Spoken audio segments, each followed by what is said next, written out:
Sommerfeld atomic model क्या होता है और इसकी क्या सिग्निफिकेंस है। नमस्ते, मेरा नाम मनदीप दलाल है और इस लेक्चर में हम इन्हीं प्रश्नों के उत्तर खोजने की कोशिश करेंगे।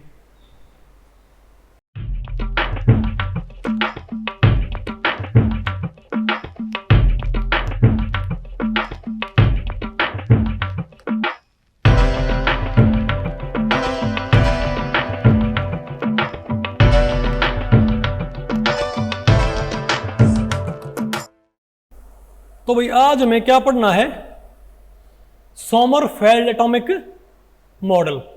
तो भाई इस टॉपिक को हमने टोटल 4 सेक्शंस में डिवाइड किया हुआ है। पहले हम क्या पढ़ेंगे, इसके पोस्टुलेट्स, फिर आपको पढ़ना है डेरिवेशन, फिर आपने पढ़ना है Sommerfeld's explanation of fine structure of alpha line of hydrogen spectrum, और लास्ट में क्या है, लिमिटेशंस। ठीक है, तो पहले बताओ हम क्या पढ़ते हैं, postulates of Sommerfeld model of atom. तो आपको पता है भाई कि रदरफोर्ड मॉडल की सबसे पहले कौन सा आया था बेटा, क्यूबिकल मॉडल, फिर थॉमसन मॉडल आया था, फिर हमारे पास नागाओका का सैटर्नियन मॉडल आया था, उसके बाद भाई हमारे पास रदरफोर्ड मॉडल आया था, और उसके बाद आपने कौन सा मॉडल पढ़ा था, बोहर एटॉमिक मॉडल, जिसने ये बता दिया था कि हाइड्रोजन एटम के स्पेक्ट्रम में डिफरेंट लाइंस क्यों आती हैं। ठीक है ना बात। तो आपके पास, तो आप ये बताएं, और 1913 में आया था ना बोहर मॉडल, बेटा कब आया था, 1913 में। तो लाइमन सीरीज हमारे पास क्या आई थी, हमारे पास एक सीरीज हमारे पास क्या आई थी, एक हमारे पास क्या आई थी, लाइमन सीरीज, इस साइड में पड़ता है ना, और एक हमारे पास क्या आई थी बताओ, बाल्मर सीरीज। क्या आई थी हमारे पास, बाल्मर सीरीज। तो ये बाल्मर सीरीज की क्या है, पहली लाइन। तो वास्तव में ये कहां से कहां आई है, तो बोहर मॉडल ने क्या बोला था, ये लाइन कहां से कहां आई है, जब इलेक्ट्रॉन कहां से कहां पर गया है, थर्ड ऑर्बिट से सेकंड ऑर्बिट। तो ये कौन सा बेटा, ये लाइन कब आई है, जब इलेक्ट्रॉन थर्ड ऑर्बिट से सेकंड में आया है। ये कौन सा है, जब सेकंड से, सॉरी थर्ड से सेकंड, फोर्थ से सेकंड, फिफ्थ से सेकंड। ये कौन सी थी, सेकंड से फर्स्ट, थर्ड से फर्स्ट, फोर्थ से फर्स्ट। ऐसे हमारे पास क्या ही है, स्पेक्ट्रल लाइन्स आई होंगी ना हमारे पास है। तो ये कौन सी पर्टिकुलरली बताओ, 3 से 2। तो इसको बोलते हैं अल्फा लाइन बोलते हैं। तो बाल्मर सीरीज की पहली लाइन को हम क्या बोलते हैं, अल्फा लाइन बोलते हैं। अगर बेटा आप इस लाइन को जूम करोगे ना, फिलहाल आपको क्या नजर आ रही है कि सिंगल लाइन। आपको क्या लगता है कि, आपको तो ये लगता है ना, ये मान लिया न्यूक्लियस है, ये क्या है पहला ऑर्बिट, ये बताओ क्या है दूसरा ऑर्बिट, और ये बताओ क्या मान लिया, तीसरा ऑर्बिट। तो आप तो क्या मानते हो कि तीसरे ऑर्बिट से दूसरे ऑर्बिट में डिस्टेंस स्केल पे आना, और तीसरे ऑर्बिट से दूसरे ऑर्बिट में आना, एनर्जी स्केल पे आना। ठीक है ना बात। तो ये एनर्जी गैप क्या होगा, एमिट होएगा ना। तो आपको क्या लगता है, तीसरे ऑर्बिट की क्या होती है, ये एनर्जी किसकी है, तीसरे ऑर्बिट की, ये एनर्जी किसकी है, सेकंड ऑर्बिट की। तो आप क्या मानोगे कि तीसरे ऑर्बिट से थर्ड और सेकंड ऑर्बिट में आने पर कितनी स्पेक्ट्रल लाइन आनी चाहिए, एक सिंगल लाइन आनी चाहिए ना हमारे पास, एक सिंगल स्पेक्ट्रल लाइन। 3 से 2 बेटा कितनी ट्रांजिशन होंगी बताओ भाई, एक आएगी ना 3 से 2 ट्रांजिशन। तो हम क्या मानेंगे कि बाल्मर सीरीज की अल्फा लाइन क्या होनी चाहिए, एक सिंगलेट। क्या होना चाहिए, सिंगलेट। लेकिन अगर आप इस लाइन को जूम करोगे ना, जैसे हमारे पास क्या होता है, मैग्नीफाइंग ग्लास। अगर बेटा हम इस लाइन को जूम करें, किसको, इस लाइन को हम क्या करें, जूम करें, तो जूम करने पर पता क्या क्या पता लगेगा हमको कि ये लाइन, अगर मैं सिर्फ इसको जूम करूं तो मुझे पता लगा कि ये लाइन ऐसे है, मतलब मुझे पता लगा कि ये लाइन ऐसे है। बताओ तो क्या है कि, मतलब अगर मैं इस लाइन को जूम करूं तो मुझे क्या पता लगेगा, बताओ क्या है कि ये डबलेट। क्या है कि ये, मतलब ये लाइन मैंने जूम की, सिर्फ ये लाइन, तो मुझे क्या पता लगा कि ये लाइन वास्तव में एक सिंगल पीक ना हो के क्या है, 2 पीक्स। वो तो भाई ये दोनों यहां पर क्या हो रही, मर्ज हो रखी है आपस में फिलहाल, लेकिन जूम करने पर आपको पता लग जाएगा कि ये लाइन वास्तव में क्या है, एक डबलेट। समझ गए बात। तो इसको क्या बोलते हैं पता आपको, फाइन स्ट्रक्चर। क्या बोलते हैं इसको। आप तो ये मान रहे थे कि 3 से 2 सिर्फ क्या आएंगी, एक ट्रांजिशन, तो एक ही क्या आनी चाहिए, स्पेक्ट्रल लाइन। लेकिन हमने क्या पाया कि 3 से 2 वास्तव में एक ट्रांजिशन ना है, 3 से 2 वास्तव में बेटा एक सिंगलेट नहीं है, क्या है वास्तव में, एक डबलेट। तो सवाल नहीं आएगा कि डबलेट क्यों आया। तो बोहर मॉडल इस बात को एक्सप्लेन नहीं कर सकता कि बाल्मर सीरीज की ये अल्फा लाइन, सॉरी अरे लाइमन है तो लाइमन की अल्फा, लाइमन की आखिरी, बाल्मर की अल्फा, बाल्मर की आखिरी, तो ये लाइन एक डबलेट क्यों है। ये बात किसने नहीं बताई, बोहर मॉडल ने बताई ना। लेकिन एक्सपेरिमेंटली है कि नहीं है, तो इस बात को आपको एक्सप्लेन करना चाहिए ना, कैसा क्यों होएगा। तो इसी को एक्सप्लेन करने के लिए 1917 के आसपास एक साइंटिस्ट थे सोमरफेल्ड, उन्होंने बेटा एक मॉडल और दिया। बताओ, तो 1915-16 में 1915-16 के आसपास एक जर्मन फिजिसिस्ट थे, कौन, AJW सोमरफेल्ड। उन्होंने एक और मॉडल दिया, लेकिन क्योंकि उनका मॉडल बोहर के मॉडल से ही क्या था, इंस्पायर्ड। सोमरफेल्ड का मॉडल बेटा बोहर के मॉडल से ही क्या है, इंस्पायर्ड है, ठीक है। तो इसीलिए सोमरफेल्ड के मॉडल को कई बारी बोहर सोमरफेल्ड मॉडल ही बोल देते हैं, लेकिन प्रॉपरली क्या बोलेंगे इसको, सोमरफेल्ड मॉडल, ठीक है बात। तो पहले आपने क्या पढ़ने हैं, तो हमने ये देखना है कि क्या सोमरफेल्ड का मॉडल बाल्मर सीरीज की जो पहली लाइन है उसका डबलेट होने को एक्सप्लेन कर सकता है क्या, आपने ये देख दिए चेक करना, ठीक है। तो पहले आपने क्या पढ़ने हैं, सोमरफेल्ड मॉडल के पोस्टुलेट्स, क्योंकि बोहर मॉडल के बाद कौन सा मॉडल आया था, सोमरफेल्ड मॉडल। तो इसके बेटा दो पोस्टुलेट हैं। देखो बोहर के जो पोस्टुलेट थे वो सारे पोस्टुलेट तो यहाँ पर हैं ही हैं। मैं अभी फिलहाल बोहर मॉडल के पोस्टुलेट्स यहाँ पर दोबारा से रिपीट नहीं करूँगा, इसके लिए आपको भाई पीछे जाके और बोहर मॉडल पढ़ना पड़ेगा, ठीक है। सोमरफेल्ड ने बोला कि बोहर के वो पोस्टुलेट ठीक है, बस उसमें दो एक्स्ट्रा पोस्टुलेट ऐड कर दो। बोहर ने क्या बोला था कि इलेक्ट्रॉन न्यूक्लियस के अराउंड क्या करता है, सर्कुलर ऑर्बिट्स में घूमता है। बोहर ने ये बोला, सॉरी सोमरफेल्ड ने बोला कि इलेक्ट्रॉन न्यूक्लियस के अराउंड सर्कुलर ऑर्बिट्स में नहीं घूमता। कैसे घूमता है, एलिप्टिकल ऑर्बिट्स में। कैसे घूमता बेटा, एलिप्टिकल ऑर्बिट्स में। बोहर मॉडल क्या बोलता था, इलेक्ट्रॉन कहाँ रहता है, इलेक्ट्रॉन कहाँ घूमता है, सर्कुलर ऑर्बिट्स में, और सर्कल के सेंटर पे कौन होता है, न्यूक्लियस। सोमरफेल्ड ने बोला कि इलेक्ट्रॉन सर्कुलर ऑर्बिट्स में नहीं घूमता, कहाँ घूमता है, एलिप्टिकल ऑर्बिट्स में, ठीक है बात। और न्यूक्लियस कहाँ होता है पता आपको, इस इलिप्स के फोकी पे। कहाँ होता है, फोकी, ये बेटा फोकी है, और ये भी क्या है, फोकी। मतलब इसमें दो फोकी हैं, एक तो ये फोकी और एक ये फोकी, समझे बात। और इसने बोला कि इलेक्ट्रॉन न्यूक्लियस करंट क्या घूमता है, इलिप्टिकल ट्रेजेक्ट्री में घूमता है, और सर्कुलर ऑर्बिट्स भी होते हैं इसमें, लेकिन वो इन इलिप्टिकल ऑर्बिट्स के क्या होते हैं, स्पेशल केस। तो क्या पोस्टुलेट बताइयो, बोहर का पोस्टुलेट क्या था, मतलब इसने बोहर का एक पोस्टुलेट मॉडिफाई कर दिया स्टेशनरी ऑर्बिट्स वाला, कि इलेक्ट्रॉन न्यूक्लियस के अराउंड कुछ खास ऑर्बिट्स में घूमता है, और वो ऑर्बिट्स बेटा कैसे हैं, सर्कुलर। इसने क्या बोला, बिल्कुल वही बात कि इलेक्ट्रॉन न्यूक्लियस के अराउंड कुछ खास ऑर्बिट्स में घूमता है, लेकिन भाई वो ऑर्बिट्स कैसे होते हैं, इलिप्टिकल। और सर्कुलर ऑर्बिट्स अगर कोई हो भी गा ना, तो वो इन इलिप्टिकल ऑर्बिट्स का ही क्या होगा, स्पेशल केस। क्या होगा, स्पेशल केस। और न्यूक्लियस कहाँ होगा, अब बेटा इस पे तो इसमें तो सिर्फ क्या होता है, सेंटर होता है। एलिप्स में क्या होता है, एलिप्स में एक तो होता है सेंटर और दो होते हैं फोकी। दो क्या होते हैं, फोकी। तो बोहर मॉडल में तो न्यूक्लियस कहाँ था, सर्कल के सेंटर पे, क्योंकि सेंटर, सर्कल के पास सिर्फ सेंटर होता है, लेकिन एलिप्स के पास क्या होता है, फोकी भी होता है। तो न्यूक्लियस कहाँ होता है, यहाँ पर सेंटर पे नहीं, कहाँ होगा, फोकी पे, या तो इस फोकी पे या इस फोकी पे। बात आपको पल्ले पड़ गई। अब आपको हो गए फोकी हमको पता कैसे लगते हैं कि किसी का फोकी कितना है, हमको वही पता कैसे लगे कि किसी इलिप्स का बेटा फोकी कैसे मालूम करते हैं, बताओ पता आपको, किसी इलिप्स का फोकी कैसे मालूम करते हैं, पता है, कोई बात नहीं। एक काम करो, एक सर्कल बनाओ, बना दिया एक सर्कल, या बेटा क्या बना है, एक सर्कल बना, एक सर्कल। अब इस सर्कल को कंप्रेस कर दो, मतलब इसका डायमीटर है ना, इसे क्या ये, अगर मैं इसे कंप्रेस कर दूं तो इसी साइज का क्या, इसी साइज का आप क्या बनाओ, एक मतलब इसी लेंथ का आप क्या बनाओ, एक एलिप्स। तो इस एलिप्स का, तो एलिप्स में क्या होते हैं पता आपको? सर्कल में सिर्फ क्या होता है, रेडियस।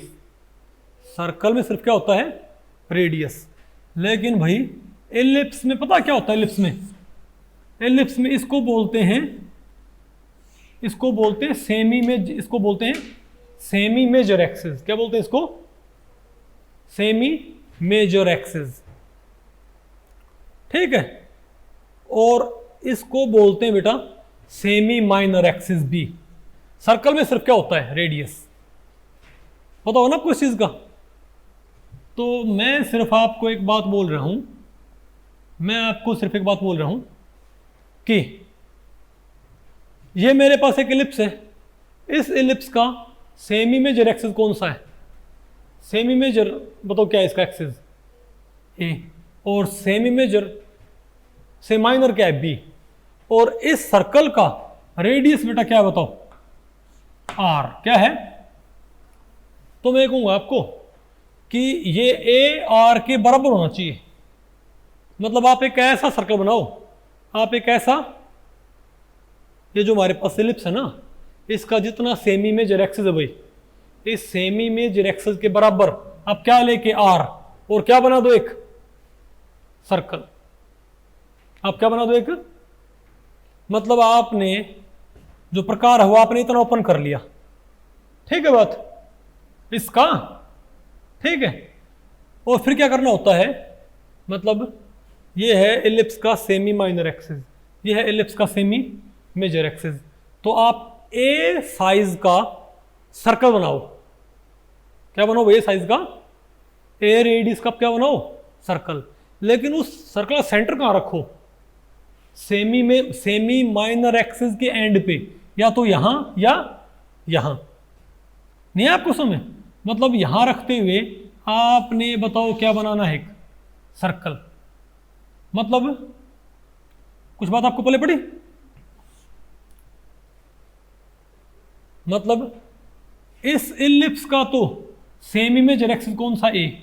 और इस सर्कल का रेडियस क्या है? आर। लेकिन इसका आर बेटा इस ए के बराबर है, लेकिन इसका आपने सेंटर कहां रखना है? सर्कल का सेंटर आपने कहां रखना है? सेमी माइनर एक्सिस के एक एंड पे। तो ये यहां पर दो पॉइंट्स पे नहीं काट रहा है क्या? तो इस सेमी मेजर एक्सिस को कितने पॉइंट पे काटता है ये? एक तो यहां पर और एक यहां पर। इनको बोलते हैं फोकी। क्या बोलते हैं इनको? फोकी। कुछ बात आपको पहले पड़ी? या आप इसको बेटा ऐसे भी जल्दी आप ऐसे तैयार कर सकते हो, एक सर्कल बनाओ। बना दिए एक सर्कल, ठीक है। अब इतनी विड्थ का, मतलब इस साइज का क्या बनाओ? एक एलिप्स।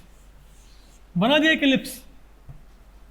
मतलब ये रेडियस बराबर है इस एलिप्स के सेमी मेजर एक्सिस से, ठीक है ना बात? देखो इसमें तो बेटा ये साइड और साइड बराबर है, इसमें ये साइड तो बराबर है इस साइड के, लेकिन ये साइड इसके बराबर नहीं है। मतलब ये विड्थ और ये विड्थ तो क्या है? बराबर, लेकिन ये ज्यादा है और ये क्या है? कम है, तभी तो एलिप्स है। मतलब आप कह सकते हो कि मैंने इसको क्या कर दिया है? हाँ मैंने बेटा क्या कर दिया इसको? कंप्रेस। तो ये बन गया ना मेरे पास, यानी ये विड्थ तो सेम रहेगी, लेकिन ये विड्थ क्या होगी? घट गई, ठीक है बात। अब एक काम करो, अब इसको उठाओ। सर्कल का सेंटर कहाँ है? ये रहा। फोकी के दो एंड, सॉरी एलिप्स के दो एंड कहाँ है? सेमी माइनर एक्सिस पे दो एंड कौन कौन से? ये वाला और ये वाला। अब इस सर्कल को बेटा उठाओ और इसका सेंटर कहाँ ले आओ? यहां पर ले आओ। इसको उठा के कहाँ मूव कर दो? यहां मूव कर दो। मूव कर दो किसको? नहीं आपको समझ? बताओ।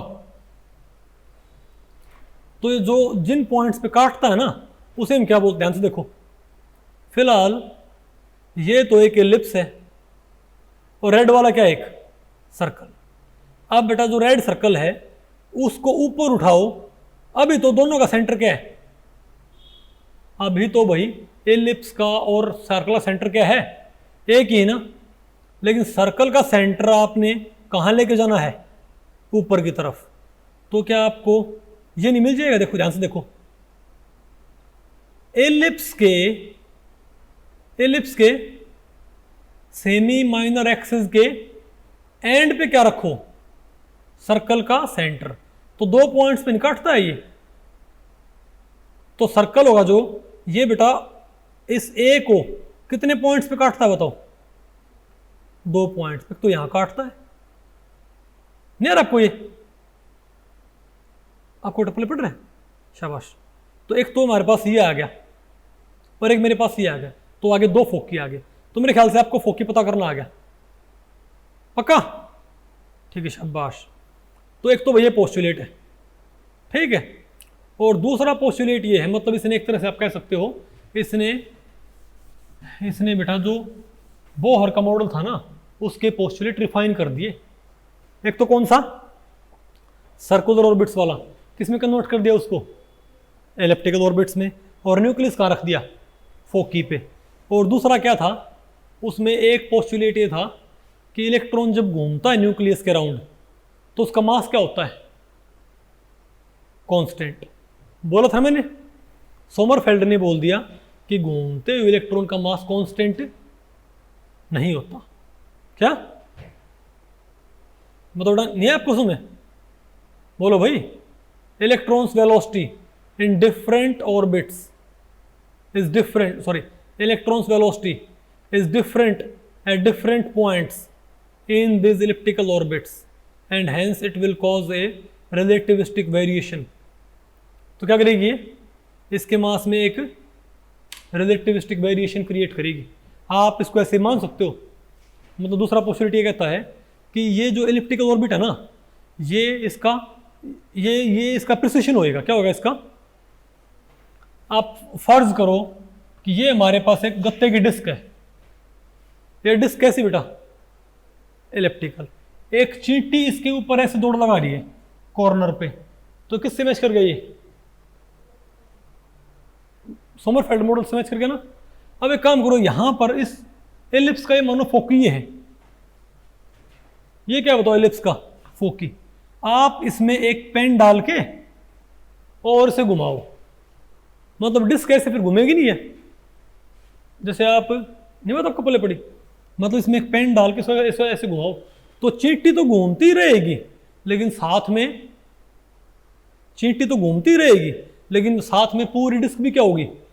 अगर मैं एक पेन डाल के यहां से इसको ऐसे नहीं घुमा सकता क्या, तो उससे क्या होगा बताओ, पूरे का पूरा पाथ भी क्या करता है, प्रिसिजनल मोशन क्या करता है। ऐसा नहीं है कि मेरे पास देखो, बताओ देखो बेटा, ये जो इलिप्टिकल डिस्क है ये लगातार घूम नहीं रही क्या, इसके अलग अलग ये पॉइंट दिखा के मैंने, देखो अभी इलिप्टिकल डिस्क यहाँ है, फिर यहाँ पहुँच गई, फिर यहाँ पहुँच गई, फिर यहाँ पहुँच गई, लगातार क्या हो रही है, घूम नहीं रही क्या। ये बेटा 2 पोस्टुलेट है बस, मेरे ख्याल से आपको पल्ले पड़ गया, ये आ गया ना आपको। अब बेटा देखो, जो ये डेरिवेशन है ना सोमरफेल्ड मॉडल का, बोहर का डेरिवेशन पूरा करने की ज़रूरत थी, सोमरफेल्ड का डेरिवेशन आपको पूरा करने की ज़रूरत भाई नहीं है। सोमरफेल्ड मॉडल का आपको हल्का फुल्का डेरिवेशन चाहिए होगा, ठीक है बात। तो चलो हम एक बारी सोमरफेल्ड का हल्का फुल्का डेरिवेशन देख लेते हैं, ठीक है, ताकि फिर इसको अप्लाई करेंगे। तो आप ये मानो कि हमारे पास मान लिया एक एलिप्टिकल ऑर्बिट है और न्यूक्लियस है इस फोकी पे, ठीक है, तो इलेक्ट्रॉन भाई घूमता है इसके अराउंड। अब ये मान लो बेटा इलेक्ट्रॉन यहाँ है इसमें, ठीक है, तो इलेक्ट्रॉन से न्यूक्लियस तक की दूरी क्या मानो आप, आर, क्या मानो। तो क्या इस घूमते हुए इलेक्ट्रॉन के पास एक टेंजेंशियल वेलोसिटी नहीं होती, बताओ क्या होगी वो, अगर ये ऐसे घूम रहा है तो इस पॉइंट पे इसके पास ये क्या होगी, टेंजेंशियल वेलोसिटी क्या होगी, ये इसकी टेंजेंशियल वेलोसिटी, ठीक है। तो इस टेंजेंशियल वेलोसिटी को आप 2 कंपोनेंट्स में तोड़ सकते हो। एक तो कौन सा कंपोनेंट, एक तो बेटा ये कंपोनेंट, इसको बोलेंगे हम वीटी, क्या बोलेंगे इसको, वीटी, ठीक है बात। नहीं आपको समझ, सॉरी वीटी नहीं, एक तो हम बोलेंगे इसको ये वाला, एक तो आप आर के अलोंग ले लो, किसके अलोंग भाई, आर के, एक तो बेटा आप इसी के अलोंग ले लो इसको, इसके अलोंग, एक तो ये हो गया वी आर, क्या हो गया, मतलब आर के अलोंग, और एक ले लो इसके परपेंडिकुलर, इसको बोलेंगे वीटी, इसको बोलेंगे ट्रांसवर्सल कंपोनेंट। क्या बोलेंगे इसको, आपको पता होगा ना, हम किसी वेक्टर को दो कंपोनेंट्स में तोड़ सकते हैं, रेक्टेंगुलर रेजोल्यूशन होता है वेक्टर का ये, तो हम पता कर सकते हैं कि ये जो वेलोसिटी, इसको मैंने दो कंपोनेंट तोड़ दिया, एक तो वी आर और एक वी टी, शाबाश आ गया मेरे पास, ठीक है ना, ओके। और जो ये एंगल क्या मान लो आप इससे, अरे सॉरी भाई, और आप एंगल क्या मान लो, ये एंगल क्या मान लो, फाई, क्या एंगल मान लो, ये फाई एंगल मान लो, ठीक है बात। तो बताओ हमारे पास कितनी वेलोसिटी होगी यहाँ पर, तो इस इलेप्टिकल ऑर्बिट में घूमते हुए इसके पास में कितनी वेलोसिटी है, वी वेलोसिटी। तो ये वी वेलोसिटी कितने कंपोनेंट्स में तोड़ी जा सकती है, दो कंपोनेंट्स में, एक तो वी आर कंपोनेंट और एक V T component. V R component तो क्या है, इलेक्ट्रॉन का न्यूक्लियस से जो पोजिशन वेक्टर है उसके अलोंग, और इसके परपेंडिकुलर क्या होगा हमारा, वी टी कंपोनेंट। तो अगर आपके पास भाई दो तरह की क्या है वेलोसिटी, तो अगर लीनियर वेलोसिटी बेटा इलेक्ट्रॉन के पास दो तरह की है, तो इसके पास लीनियर मोमेंटम कितने तरह के होंगे, शाबाश, आप खुद कह रहे हो कि v को तोड़ सकते हैं हम V R and V T में, देख लो इसको हम तोड़ सकते हैं वी आर और वी टी में तोड़ दिया ना इसको, ठीक है। तो आप ये बताओ इस वी आर से क्या बनेगा, फिर हमारे पास कौन सा मोमेंटम आएगा, पी आर, कौन सा आएगा, ये क्या होगा, मास इनटू वी आर। अगर आपने इसको बोलते हैं रेडियल वेलोसिटी, इसको बोलते हैं ट्रांसवर्सल वेलोसिटी। तो अगर आपने रेडियल वेलोसिटी मास से मल्टीप्लाई कर दी, रेडियल मोमेंटम, और आपने ट्रांसवर्सल वेलोसिटी बेटा मास से मल्टीप्लाई कर दी, तो क्या आ गया बताओ, ट्रांसवर्सल मोमेंटम। समझे बात, एक तो क्या आ गया भाई, इसको हमने बोल दिया, इसको मैंने बोल दिया पी फाई, क्या बोल दिया मैंने इसको, पी फाई। बात आपको पहले पड़ गई। तो बताओ हमारे पास कितने तरह के मोमेंटम आ गए, रेडियल मोमेंटम एंड, बताओ, क्योंकि ये तो क्या है रेडियल, अच्छा अच्छा बेटा बताओ, एक तरह से आप बताओ, ये जो वी टी है ये इस तरह की मोशन से आया है ना, ये फाई के ऊपर डिपेंड करता है ना, किसके ऊपर डिपेंड करता है, फाई के ऊपर, क्योंकि ये कहाँ लग रहा है, सेंटर की तरफ, एक तरह से, नहीं बात आपको पहले पड़ी। तो इसको बोलते हैं एंगुलर मोमेंटम। एक तो क्या है रेडियल मोमेंटम, और एक क्या हमारे पास एंगुलर मोमेंटम। रेडियल मोमेंटम तो किससे आएगा बताओ, वी आर इंटू मास क्या हो गया radial momentum, and V T into mass क्या आ गया हमारे पास, एंगुलर मोमेंटम। क्या क्या हमारे पास ये एंगुलर मोमेंटम, ठीक है ना। बल्कि आप इसको ऐसे मत लिखो, मतलब सिर्फ आपसे पहले सिर्फ ये बोल दो किससे मेरे पास क्या आ जाएगा, रेडियल वेलोसिटी से मेरे पास क्या आ गया, रेडियल मोमेंटम, और एंगुलर वेलोसिटी से मेरे पास क्या आ गया, इसको कह सकते हो रेडियल वेलोसिटी से क्या आ गया, रेडियल मोमेंटम, इससे क्या आ गया, एंगुलर मोमेंटम। अच्छा ये एंगल के ऊपर डिपेंड करता है ना, तो क्या बोलते हैं इसको, क्योंकि ये वाला जो मोमेंटम होगा जो इससे आएगा वो क्या आएगा बताओ भाई, वो इसके ऊपर डिपेंड करेगा, थीटे के ऊपर डिपेंड करेगा। बात आपको पहले पड़ी। तो अब बेटा ये बताओ कि ये वी टी अगर थीटा के ऊपर डिपेंड करेगा तो इसमें ये एंगल बदल रहा है लगातार, तो एंगुलर मोमेंटम क्या होगा, लगातार बदलेगा। तो हम ये कह सकते हैं, अच्छा बात होता मुझे आप, तो मेरे पास दो तरह की मोमेंटम आ गई ना, एक तो कौन से पी आर, ये कौन सा है रेडियल मोमेंटम, और एक कौन सा आ गया पी टी, इसको पी फाई बोल लो, क्या बोलो इसको, क्योंकि ये डिपेंड किसी के ऊपर करता है, फाई के ऊपर, जब आप इसको फर्दर एक्सपेंड करोगे तो, ठीक है। तो इसको बोलते हैं एंगुलर मोमेंटम, ये क्या है रेडियल मोमेंटम। अब जो ये एंगुलर मोमेंटम है इसके अंदर अगर मैं आपसे बेटा एक बात पूछूं, आपने कभी अर्थ से जेनिथ स्टार, मान लिया हम यहाँ पर अर्थ पे यहाँ पर है, ठीक है बात, बताओ और ऊपर हमारे यहाँ पर एक स्टार है, तो इसको हम यहाँ पर देखें तो एजीमथ तो इसको बोलते हैं, बताओ। तो ऑब्जर्वर से जस्ट ऊपर किसके क्या होता है? जेनिथ। ऑब्जर्वर से जस्ट ऊपर क्या होता है?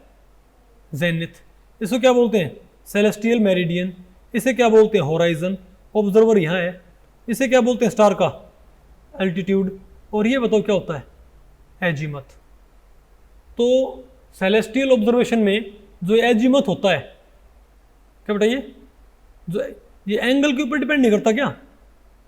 सेलेस्टियल ऑब्जेक्ट्स में जो एंगल होता है वो ही क्या डिफाइन करता है? एजीमथ कितनी होएगी। नहीं समझे बात?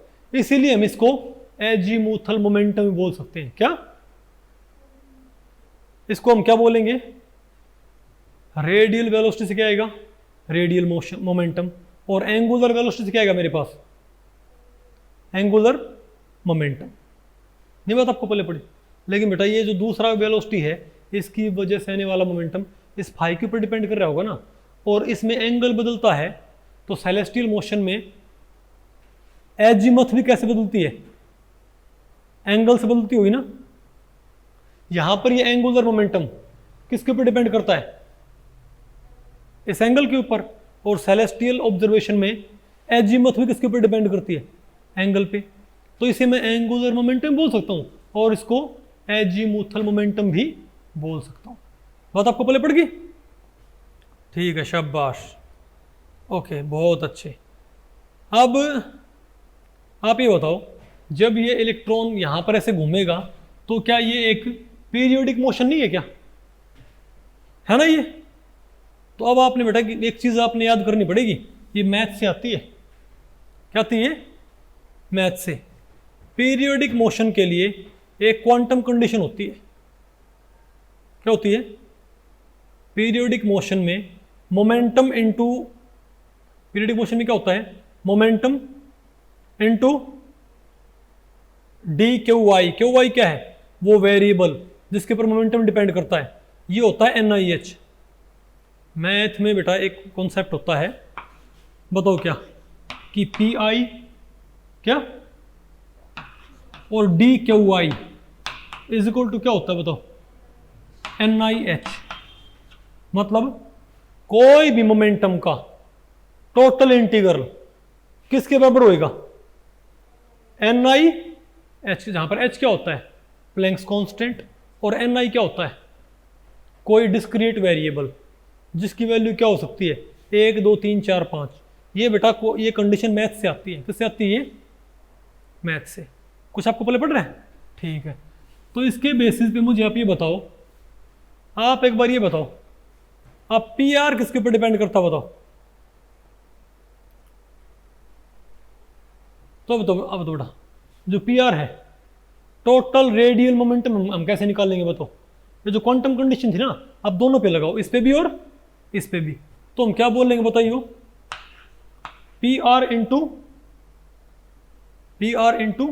ये किसके ऊपर डिपेंड करता है? R के ऊपर। ये किसके ऊपर डिपेंड करता है? PR मोमेंटम भाई R के ऊपर डिपेंड करेगा। तो हम क्या बोलेंगे? PR into DR।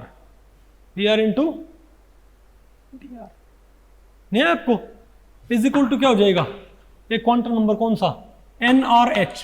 क्या हो गया? NRH। अच्छा, ये किसके ऊपर डिपेंड करता है? वेरी गुड, शाबाश। ये बेटा क्या हो जाएगा? P5 is equal to P5 into P5 into क्या होगा? ये D5 है ना, इज इक्वल टू क्या हो जाएगा? N5H। तो मेरे पास बेटा दो तरह के मोमेंटम थे, मैंने दोनों इंटीग्रेट कर दिए। मेरे पास दो तरह के मोमेंटम थे, मैंने दोनों क्या कर दिए? इंटीग्रेट। एक तो ये कर दिया और एक ये कर दिया। ठीक है, ओके। अच्छा, अब मैं आपको एक बात बताऊं भाई, जो ये ट्रांसवर्सल कंपोनेंट होता है, जो ट्रांसवर्सल वेलोसिटी है, क्या, अरे कहां गया, अरे कहां हो गया? अच्छा बताओ, अब बताओ मुझे आप, इस इलेक्ट्रॉन पे इलेक्ट्रोस्टैटिक फोर्स सिर्फ कहाँ लग रही है, सेंटर की, सॉरी न्यूक्लियस की तरफ क्या लग रही है, तो एक्सेलरेशन 0 होगा। वेलोसिटी से क्या आता है, एक्सेलरेशन, तो ट्रांसवर्सल वेलोसिटी से आने वाला एक्सेलरेशन क्या होगा पता आपको, 0। बात आपको पहले पड़ रही है, थोड़ा इसको यहां पर देखो, तो आपको पता है ट्रांसवर्सल कंपोनेंट एक्सेलरेशन का ये होता है, ये क्या होना चाहिए, 0। अब बेटा 1/r तो 0 होगा नहीं, अब तो थोड़ा इसको समझो। अब ये इसको ये क्या होता है mathematically, transversal component of acceleration. अब ये 1/r² तो 0 होगा नहीं, तो होना हो ये कांस्टेंट है, क्योंकि कांस्टेंट का डिफरेंशिएशन क्या होता है, 0। मतलब ये पोर्शन क्या होना चाहिए, r² d∅dt क्या होना चाहिए। अच्छा राइट हैंड साइड क्या है, तो लेफ्ट हैंड साइड भी क्या होना चाहिए, 0। तो लेफ्ट हैंड साइड बेटा 0 कब होगा, 1/r² तो 0 होगा नहीं, तो होना हो ये चीज क्या है, कांस्टेंट। ये कांस्टेंट होगी तो कांस्टेंट का डिफरेंशिएशन क्या हो जाएगा, तो पूरा फैक्टर यहां भी क्या हो जाएगा, 0। इसका मतलब होना हो r² d∅dt क्या है, कांस्टेंट। और अगर r² d∅dt कांस्टेंट है तो इसको मैं मास से, अब मास क्या होता है बेटा, अगर राइट हैंड साइड 0 है तो लेफ्ट हैंड साइड 0 होना पड़ेगा, तो ये 0 है, ये 0 होगा नहीं, तो इसको 0 होने के लिए किसको 0 होना पड़ेगा, इस पोर्शन को। तो ये पोर्शन 0 कब होएगा बताओ, जब r² d∅dt क्या होगा, कांस्टेंट। और अगर r² d∅dt क्या हुआ, कांस्टेंट, तो इस कांस्टेंट को अगर मैं कांस्टेंट से मल्टीप्लाई कर दूं तो तब भी क्या रहेगा ये, यानी mr² d∅dt क्या होगा, कांस्टेंट। नहीं समझे बात। तो इसका मतलब क्या है कि एंगुलर मोमेंटम क्या है बताओ, ये पता क्या बन गया आपके पास, ये एंगुलर मोमेंटम क्या बन गया आपके पास, ये टोटल एंगुलर मोमेंटम क्या होगा बताओ, ये कांस्टेंट क्या होगा, ये कांस्टेंट। नहीं आपको समझ आया, अच्छा बताओ बेटा एंगुलर मोमेंटम होता क्या है, आई ओमेगा होता होगा, क्या होता है आई ओमेगा, क्या होता है d∅dt, क्या होता है ओमेगा, एंगल बाई d∅dt क्या होता है, और mr² क्या होता है, mr² क्या होता है बताओ। एंगुलर वेलोसिटी क्या होती है, एंगुलर वेलोसिटी क्या होती है, d∅dt। बेटा लीनियर वेलोसिटी क्या होती है, dx/dt। एंगुलर वेलोसिटी क्या होती है, d∅ या d∅dt होती होगी ना, नहीं समझे बात। तो ये तो क्या है बताओ, ओमेगा, और ये क्या बताओ, आई। तो ये सारा क्या हो गया, एंगुलर मोमेंटम। तो हम समझ गए कि एंगुलर मोमेंटम पक्की बात क्या है, कांस्टेंट। तो p∅ ये कांस्टेंट है, तो कांस्टेंट को हम क्या करेंगे, बाहर निकाल लेंगे। तो अंदर क्या रहेगा हमारे पास, p∅ बाहर आ गया, अंदर कौन रह गया, d∅। d∅ का बेटा इंटीग्रेशन क्या होता है, नहीं छोटे एंगल का फुल इंटीग्रेशन क्या देगा, पूरा एंगल। बेटा छोटे फाई होएगा, लेकिन पूरा फाई कितना होगा, 360। बेटा थोड़े एंगल का हम इंटीग्रेशन करेंगे तो क्या आएगा आपके पास, पूरा एंगल आना चाहिए ना। कंप्लीट एंगल कितना होता है, 360। 360 मतलब 2π कितना, तो ये इंटीग्रेशन क्या आ जाएगा बताओ, 2π। तो p∅ क्या आ गया मेरे पास, उस साइड फेंक दो, बताओ p∅ क्या आ गया मेरे पास, n∅h/2π। तो आप कहोगे यही तो किसने दिया था, बोहर ने। तो एक अच्छी बात क्या होगी, सोमरफेल्ड मॉडल से आप बोहर मॉडल का जो एंगुलर मोमेंटम था ना वो भी डिराइव कर सकते हो। नहीं आपको सुनिए ना बेटा, निभा बात आपको पहले पड़ी है, नहीं है ना आपको ये। बेटा जो हमारे पास जो ये वाला था, मेरे पास बेटा दो तरह के मोमेंटम थे ना। एक तो कौन सा था, एंगुलर मोमेंटम, और एक कौन सा था, रेडियल मोमेंटम। बेटा एंगुलर मोमेंटम पी फाइव तो कांस्टेंट है, ये प्रूव कर सकते हैं, हमने भी प्रूव किया था पी फाइव इज कांस्टेंट, तो पी फाइव बाहर निकाल लिया। डी फाइव का इंटीग्रेशन क्या होगा, 2 पाई। बेटा कंप्लीट एंगल 2 पाई, 2 पाई वहां फेंक दो, क्या आ गया मेरे पास 2 पाई। वेरी गुड, तो ये आ गया मेरे पास एंगुलर मोमेंटम। इसको बोहर क्या बोला करता, इसको सिर्फ एन बोला कर, ध्यान रखियो, क्योंकि बोहर में सिर्फ एक ही, बोहर के पास एक ही क्वांटम नंबर था, उसको उसने बेटा सिर्फ क्या बोला था, एन बोला था। लेकिन हमारे पास क्या है, यानी जिस क्वांटम नंबर को बोहर एन बोलता था, यहां पर हम उसे क्या बोल रहे हैं, एन फाइव। Very good. अच्छा अब एक और आपके पास रही कंडीशन, दूसरी कौन सी कंडीशन थी, ये वाली, सॉरी नहीं बेटा ये वाली। अब इसको भी आप क्या कर सकते हो, इंटीग्रेट, इसको भी आप क्या कर सकते हो, इसको सॉल्व कर लोगे, डेरिवेशन दे रखा है, पढ़ने की वैसे जरूरत नहीं है आपको। इस दूसरे का सॉल्यूशन पता क्या आएगा बेटा, अगर आप इसको सॉल्व करोगे ना, एंगुलर मोमेंटम वाले इंटीग्रेशन को सॉल्व करने पर ये आ गया, रेडियल मोमेंटम वाले इंटीग्रेशन को सॉल्व करने पर पता क्या आएगा, बताओ, 1 minus epsilon square, 1 minus epsilon square N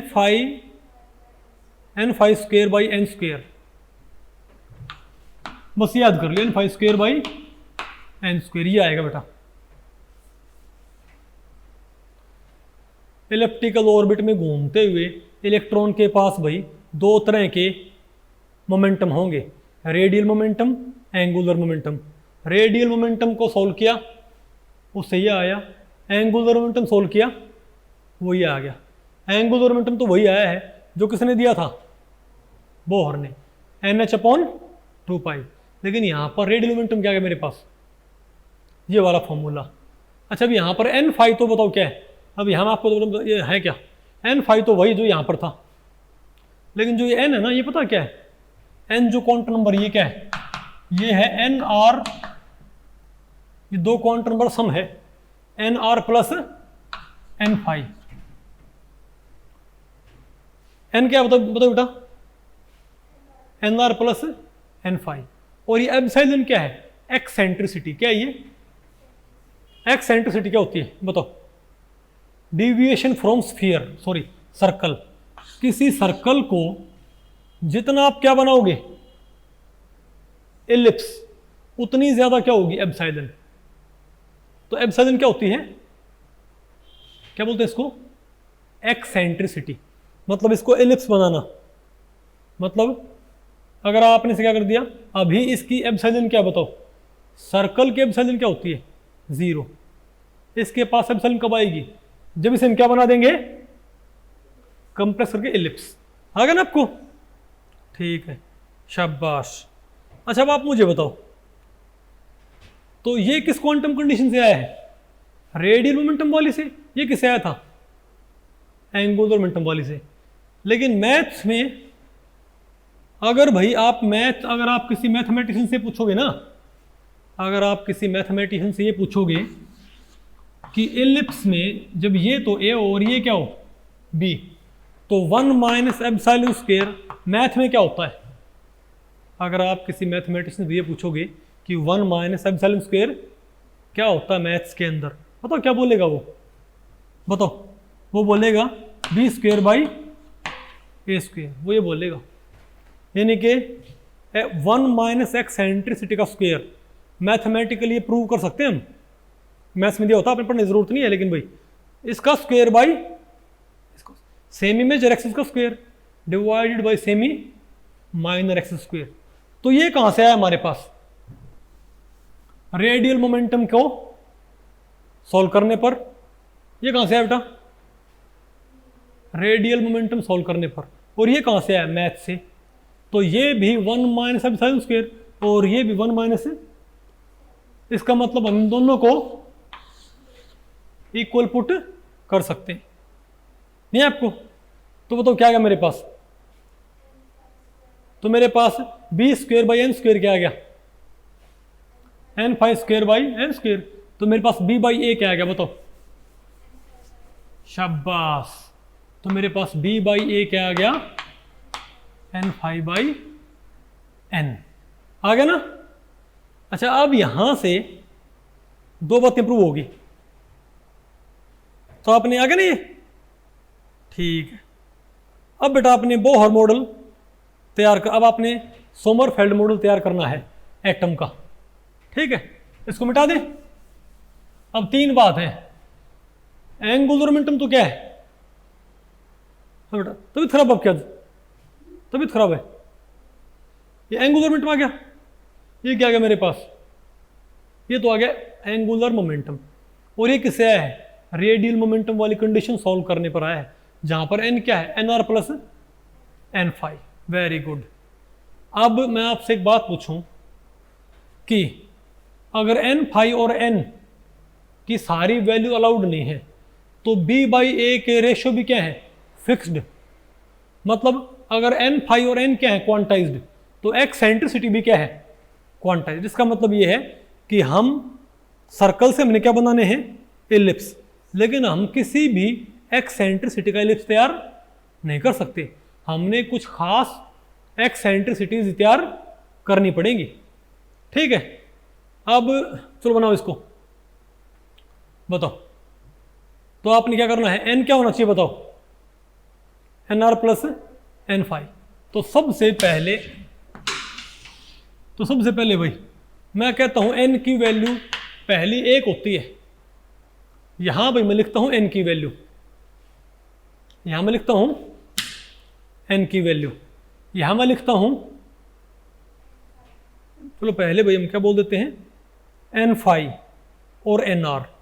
तो ये एन है, ये एन फाइव है, और ये बेटा एन आर है। तो मैं ये कहूं कि एन की वैल्यू एक है, तो एन फाइव क्या हो सकता है बताओ, दोनों सब क्या होनी चाहिए, इंटीग्रल होनी चाहिए। तो एन की वैल्यू एक है, तो एन फाइव भी क्या हो सकता है, एक हो सकता है।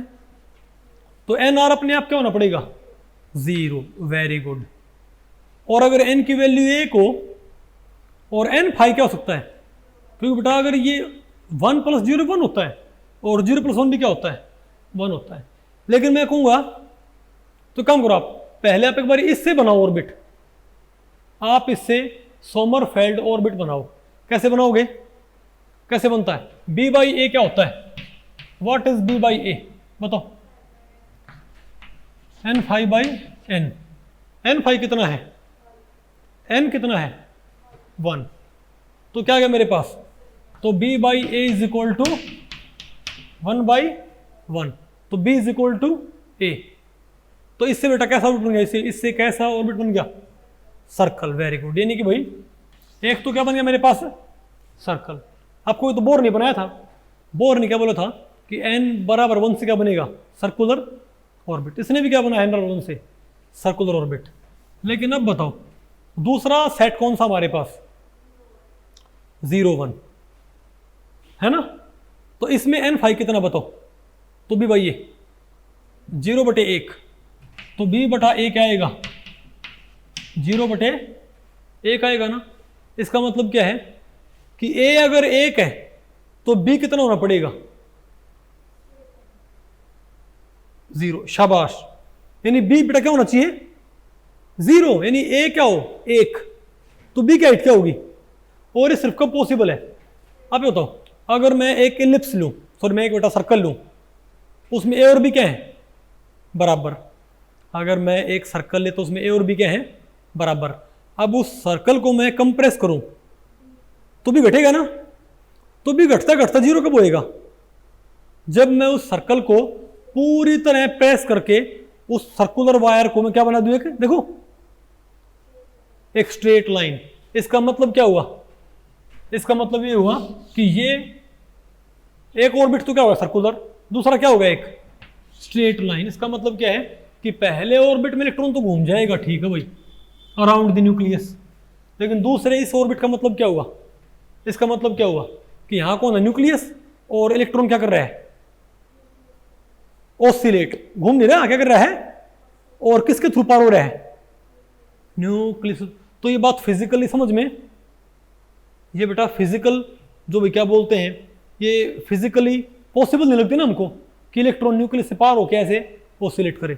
तो ये पॉसिबिलिटी क्या होगी बताओ? इनवैलिड। क्या होगी पॉसिबिलिटी? इनवैलिड। तो आपने देख लिया कि पहला ऑर्बिट कहाँ बनेगा बताओ भाई? तो पहला तो क्या बनेगा बताओ? सर्कल ही बनेगा। और दूसरा क्या बनेगा बताओ? लेकिन वो पॉसिबल है नहीं, फिर वो उसको हटा दिया हमने। आ गया आपको ये? Very good. अब बताओ फिर से, अगर मैं कहूँ एन फाई और एन आर, अच्छा दोबारा बताओ।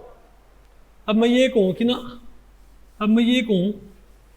कि एन तो बेटा 2 है, तो एन फाई क्या हो सकता है? 2 और 0 पॉसिबल है, या 2 के साथ 1 पॉसिबल है, या 2 के साथ 0 2 पॉसिबल है। ये फिर से क्या हो जाएगा? इनवैलिड। क्योंकि जहां पर एन फाई क्या हो जाए? 0। इसका मतलब क्या बन रहा है? ऑर्बिट स्ट्रेट लाइन बन रहा है जिसमें इलेक्ट्रॉन को ऑसिलेट करना पड़ेगा थ्रू न्यूक्लियस। तो ये क्या है? वैलिड नहीं है ना। तो बेटा ये होगा नहीं भाई, आप ये बताओ क्या होगा? तो बी, ये क्या बनेगा? B by A. तो बी बाई ए क्या होता है? Major axis, semi major axis, semi minor axis, semi major axis. तो क्या मेरे पास बताओ क्या है? 2/2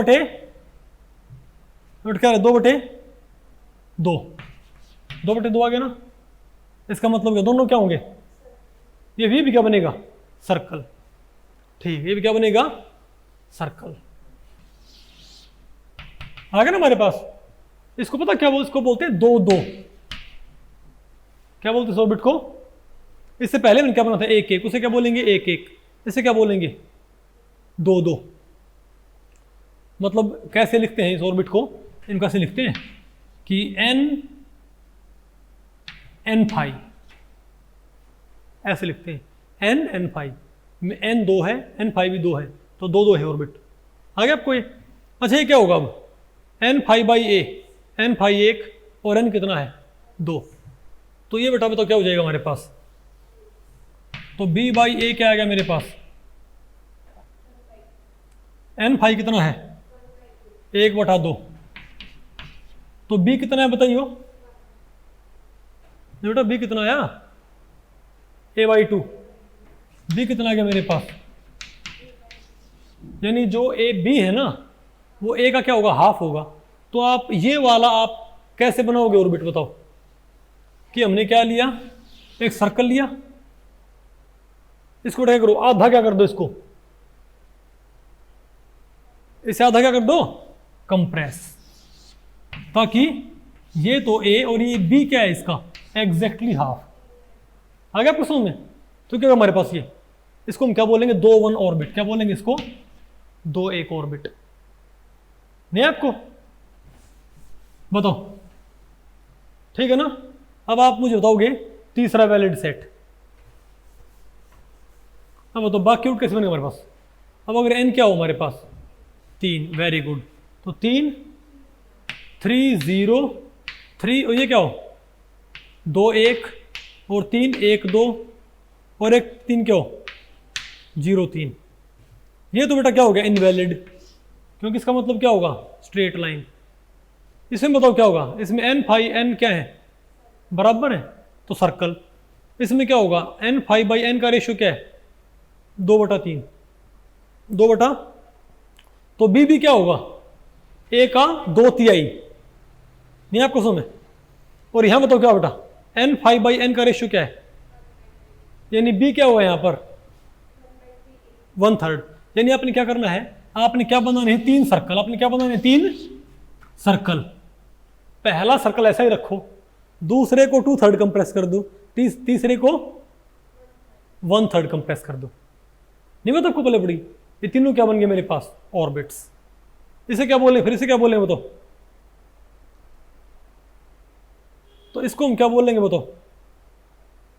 इसे हम क्या बोलेंगे? 3-3। इसे हम क्या बोलेंगे कंप्रेस करने के बाद? ये क्या हो जाएगा? 3-3। और ये मान लिया क्या? न्यूक्लियस है। 3-3। ये बताओ कौन सा है? 3-2 3-3। और ये बताओ कौन सा है? 3-1। 3-3 3-2 3 1। तो आपने वो देखी सभी में n बराबर 1 के साथ एक तो क्या था सर्कुलर, बाकी क्या आते हैं एलिप्टिकल। तो n 4 में क्या आएगा बताओ। अब बेटा n 3 के साथ कितने बने ऑर्बिट। देखो बोहर था जो वो एक n के कोरस्पॉन्डिंग एक ही क्या बनाया करता ऑर्बिट, लेकिन यहां पर एक n कोरस्पॉन्डिंग क्या बन गई 3 ऑर्बिट 3 3 3 2 और 3 1। उनमें एक तो क्या होता है सर्कुलर और दो क्या क्या होते हैं एलिप्टिकल। तो n बराबर 4 से बेटा कितने बनेंगे, शाबाश वेरी गुड, आ गया ना आपको ये। अच्छा अब आपको ये आपके दिमाग में ये आएगा वही कि बोहर मॉडल में रेडियस क्या करता बताओ, ये आपको है कुछ, शाबाश। अब बेटा मैं आपसे एक बात पूछूं कि बोहर मॉडल में तो रेडियस होया करता, बोहर मॉडल में क्या होया करता रेडियस, वेरी गुड। तो रेडियस क्या करता वहां पर बताइए, वो था a0, बल्कि इसको चलो मैं इसको बोलता हूं ये कितना, ये क्या क्या होता है 0.53 एंगस्ट्रोम, कितना होता था 0.53 angstrom into n square by z, ये क्या करता ना कि नहीं क्या करता बोहर रेडियस। लेकिन यहां पर क्योंकि इलिप्स में क्या होता है दो तरह के हैं एक्सिस, एक तो a और एक b, एक तो a और एक b बेटा, क्योंकि इलिप्स का कोई रेडियस होता नहीं, इलिप्स का कोई रेडियस तो होता नहीं, तो आपने यहां पर क्या निकालने पड़ेंगे a और b। तो यहां पर a पता क्या होता है इलिप्स में ये दूरी कितनी आएगी बताओ, यहां पर सोमरफेल्ड मॉडल में ये इतनी आएगी 0.53 एंगस्ट्रोम इंटू n स्क्वायर, आ गया आपको, ये तो वही आ गई ना। तो आप कहोगे यानी जो बोहर ऑर्बिट का रेडियस होया करता, यानी कि बोहर ऑर्बिट का बेटा जो रेडियस होता था उतना यहां पर क्या होता है a, और b आपको पता है, और b की वैल्यू क्या होती है बताओ, b बाई ए क्या था n फाई बाई n था ना ये, तो b क्या आ गया बताओ a इंटू, और a ये होता है तो 0.53 एंगस्ट्रोम नहीं है आपको 0.53 n square into n phi by n, ये आ गया मेरे पास। यानी कि हम कह सकते हैं ये b तो हमारे पास a से ही आ गया नहीं आपको, तो ऐसे आप a भी मालूम और आप ऐसे वही b भी मालूम कर सकते हो, ठीक है। अब आपने क्या करना है, तो बेटा a भी आ गया हमारे पास, a क्या है बताओ a0 n square by z, ये तो बोर रेडियस के बराबर ही है, सॉरी ये तो बोर ऑर्बिट्स के बराबर ही है, और b कैसे आ गया हमारे पास a इंटू दिस आ गया, ठीक है। अच्छा एनर्जी क्या आई, तो आपने कमाल की बात देखी, बोहर ने n बराबर 1 से कितने ऑर्बिट्स बनाए थे, एक, और 2 से एक, 3 से एक, सोमरफेल्ड ने n बराबर 1 से एक, n बराबर 2 से भाई 2, n बराबर 3 से 3 ऑर्बिट, n बराबर 4 से 4 ऑर्बिट, ठीक है बात। लेकिन एक दिक्कत है, एनर्जी बताओ बेटा क्या आई, इसकी एनर्जी क्या आएगी बताओ, ये आएगी nr प्लस n फाई, क्या होता है nr प्लस n फाई क्या होता है n, तो इसको मैं n स्क्वायर लिखूं तो क्या ये वही फॉर्मूला नहीं बन गया जो किसने दिया था, यानी इसने ऑर्बिट तो बना दिए लेकिन अभी तक सारे ऑर्बिट्स क्या रहेंगे फिर ये डिजनरेट।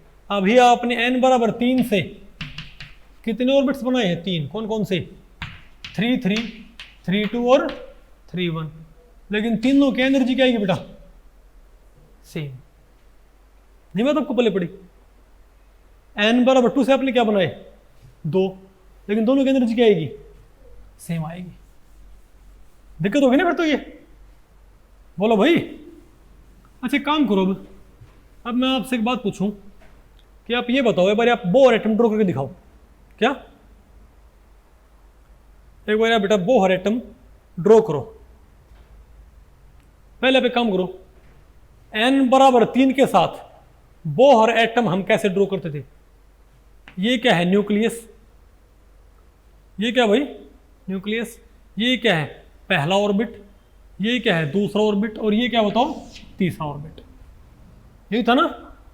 ये 1 ए नोट पे, ये 4 ए नोट पे, ये 9 ए नोट पे। ये थे हमारे पास, ठीक है। लेकिन अब यहां पर क्या बताओ, अब सोमरफेल्ड मॉडल कैसे बनाओगे। पहले आप बताओ 1 1 कैसे बनेगा, 1 1 ऑर्बिट। n बराबर 1 के साथ कितने रूट्स बने हैं, सिर्फ एक सर्कल। तो हम क्या बोलेंगे, तो एक ए नोट पे क्या, एक ए नोट है क्या बनाओ आप, एक सर्कल। लेकिन उसके बाद बेटा क्या बनाना बताओ, नहीं, अब n बराबर 2 के साथ, n बराबर है 2 के साथ, बताओ क्या आएगा a, n बराबर 2 के साथ a क्या आएगा, मतलब r क्या आया करता n बराबर 2 के साथ, n बराबर 2 के साथ इसको a नोट मान लो, बोर रेडियस को। ये a नोट अलग है और क्या ये a अलग है, पता होगा ना आपको। सिंपल है तो क्या है, सेम इमेजर एक्सिस, और a नोट क्या है, बोर रेडियस, ठीक है। तो बताओ n बराबर 1 पुट किया तो कितने पे आया, a नोट पे, और 2 पुट किया तो 4 आएगा ना।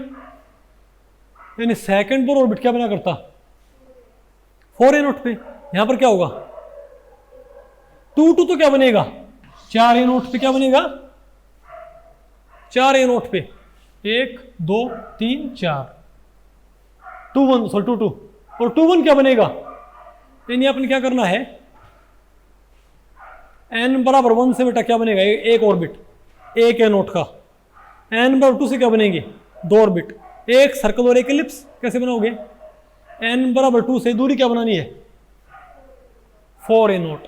तो 4 ए नोट की 2 बना के सर्कल, एक तो ऐसे ही रखो और दूसरे क्या कर दो, आधा कंप्रेस, क्योंकि उसका बी क्या होना है, नहीं रखो।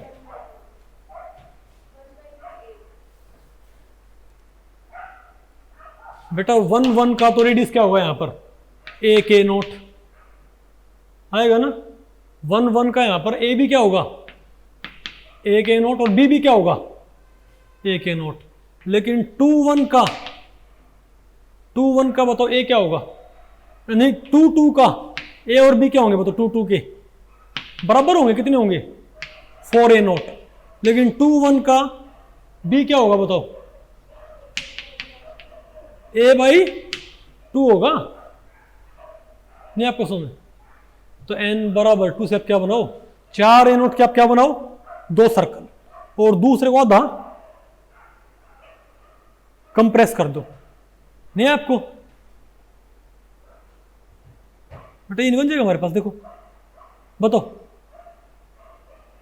नहीं यार आपको ये, इसका ए और बी क्या है, 4 ए नोट 4 ए नोट, बेटा इसका आर क्या है, 4 ए नोट है, और इसका ए और बी क्या फिर अपने आप क्या हो गई, 4 ए नोट। लेकिन इसकी यहां से लेके यहां तक तो लेंथ क्या है, इसकी यहां से यहां लेंथ क्या है इसकी बताओ, नहीं बेटा, हाँ 4 ए नोट। पहले ये बताओ, ये मैंने क्या बना दिया, एक ए नोट दूरी पे, ये दूरी क्या बताओ, ये दूरी क्या है, ए नोट, ठीक है बात, ओके। अब बताओ, और ये क्या बताओ हमारे पास, ये क्या हमारे पास, ये भी कितनी है, ए नोट, और इसका सेंटर यहां से होगा ना, ये भी क्या है बताओ, 4 सॉरी ये क्या 4 ए नोट, और ये भी क्या 4 ए नोट। यानी इसका तो रेडियस नहीं है बेटा, इसका तो रेडियस कितना है, 4 ए नोट, इसका तो, और इसका ए कितना है, 4 ए नोट, और इसका ये कितना है, 2 ए नोट, आधा हो जाएगा ना। बी कितना होगा, ए बाई 2 का, ए बाई 2 होगा बस। तो फिर, और न्यूक्लियस कहाँ है, 2 2 का तो क्या है यहां पर सर्कल, लेकिन 2 1 का यहां पर क्या है, फोकी। वेरी गुड, नहीं यार आपको। अभी बताओ ये बताओ बेटा अब क्या हमारे पास 3 3, इन सभी का बताओ, इन सभी का हमारे पास एक वैल्यू तो क्या सबकी, ये क्या बताओ 9a0, सभी क्या है 9a0 9a0 9a0।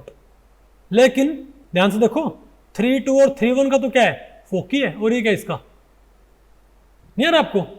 अब इनको आप मर्ज करो सबको, मेरे ख्याल से आपको पहले पड़ गया बेटा 1 1 कैसे बनाना है, 1 1 कैसे बनाना है, a0 दूरी का सर्कल, 2 1 और 2 2 कैसे बनाना है, 4a0 के 2 बना लो सर्कल, दूसरे को आधा कंप्रेस कर लो। नहीं आपको 3 3 3 1 और 3 2 कैसे बनाओगे, 9a0 क्या बना के 3 सर्कल, एक को क्या कर दो 2/3 कंप्रेस, एक को क्या कर दो 1/3 रख दो बस। नहीं मतलब आपको पहले पड़ी, एक को 2/3 तक कंप्रेस कर दो, एक को 1/3 तक कंप्रेस कर दो, बताओ क्या जाएगा हमारे पास। नहीं आपको समझ में। अब मैंने ये अलग अलग क्यों बनाए हैं ताकि आपको कंफ्यूजन ना हो। ये क्या है पहला ऑर्बिट, ये क्या है 2 2 और 2 1 ऑर्बिट, और ये कौन से बताओ बताओ 3 3 3 2 और 3 1। अब इन सब को एक काम करो, अब इन सभी को उठाओ, इसको उठाओ इसको उठाओ इसको उठाओ, इन सभी के न्यूक्लियस क्या क्या कर दो मर्ज, तो ओवरऑल क्या नजर आएगा आपको। अगर बेटा मैं सारे एलिप्स मिटा दूं ना तो मेरे पास क्या बचेगा, रेड सर्कल, ब्लू सर्कल और एक ग्रीन सर्कल। ये तो कौन सा आपका बोर मॉडल, नहीं है ना आपको ये, तो ये रेड सर्कल, ब्लू सर्कल और ग्रीन सर्कल, ये तो क्या है बोहर मॉडल। लेकिन अगर मैं ये एलिप्स भी कंसीडर कर लेता हूँ तो क्या हो गया मेरे पास ये सोमरफेल्ड मॉडल। तो 1 1 तो क्या है रेड सर्कल, ये दो एक ब्लू सर्कल और एक ब्लू एलिप्स क्या मिला के n बराबर 2 के ऑर्बिट 2 2 और 2 1, और ये ग्रीन सर्कल 3 3, ये ग्रीन एलिप्स 3 2 और ये 3 3। ये बेटा मैंने 3 n बराबर 3 तक क्या बनाया है सोमरफेल्ड मॉडल। आ नहीं आपको ये, वेरी गुड शाबाश। अच्छा आपने एक बात देखी, यहां पर n फाई की वैल्यू कहां से शुरू होती है, यहां पर जीरो अलाउड नहीं ना, क्या बेटा यहां पर n की वैल्यू देखो, इस n फाई को l बोलते हैं, क्या बोलते हैं n फाई को ही l बोलते हैं। n की वैल्यू क्या है मेरे पास 2 है, तो l की वैल्यू क्या बताओ 2 और 1 अलाउड है ना,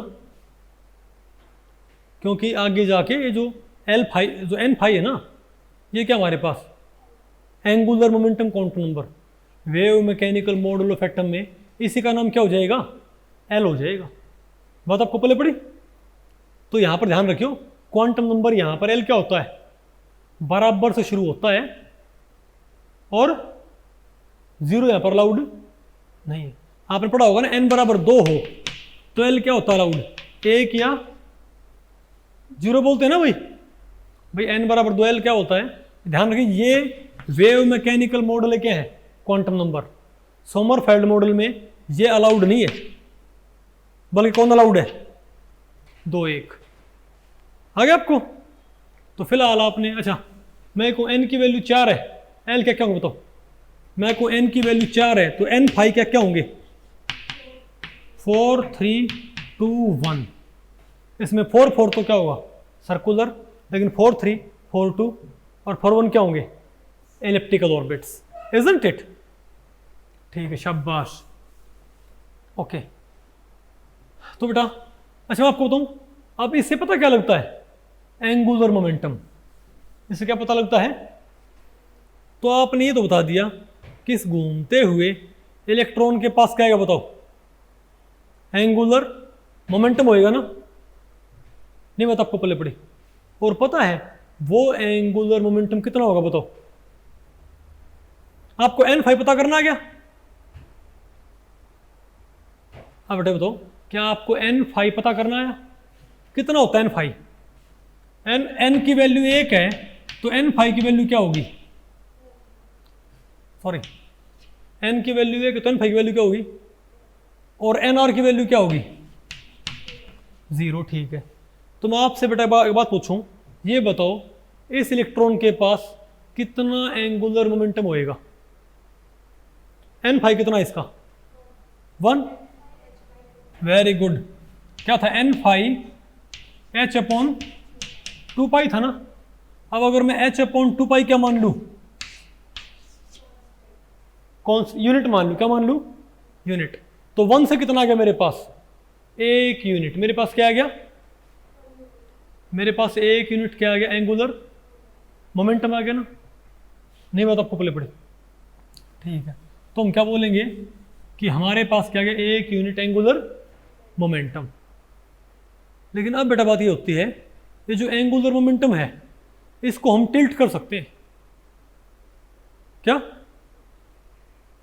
मतलब अगर एंगुलर मोमेंटम क्या हो हमारे पास? 2 यूनिट। कितना हमारे पास? फर्ज करो एन फाई की वैल्यू 2 है, तो कितना एंगुलर मोमेंटम आएगा हमारे पास? 2 यूनिट आएगा ना। तो क्या था हमारे पास? N H upon N phi H upon 2 pi. N phi 2 है तो क्या गया? 2 एच अपॉन 2 पाई, 2 यूनिट आ गया। पक्की बात है। तो बेटा 2 यूनिट एंगुलर मोमेंटम स्पेस में कई तरीके से ओरिएंट कर सकता है क्या? नहीं आपको समझ में? कैसे ओरिएंट कर सकता है? अगर मैं आपसे एक बात पूछूं, एंगुलर मोमेंटम एक वेक्टर होता होगा। एंगुलर मोमेंटम क्या होता है? एक वेक्टर। पक्की बात है। तो कोई वेक्टर है ये बेटा कोई वेक्टर है ए। मुझे ये पता करना है इस वेक्टर ए का जेड में कितना प्रभाव है। ये मान लिया क्या है? X direction. ये मान लिया क्या है? Z direction. तो मैं कहूं ये वेक्टर ए है ना, ये जेड से बेटा थीटा एंगल पे है। कितने पे? थीटा एंगल पे। ये वेक्टर ए जेड से थीटा एंगल पे है। तो इस ए वेक्टर का जेड में प्रभाव कैसे निकालते हैं? आप क्या बोलो? शाबाश।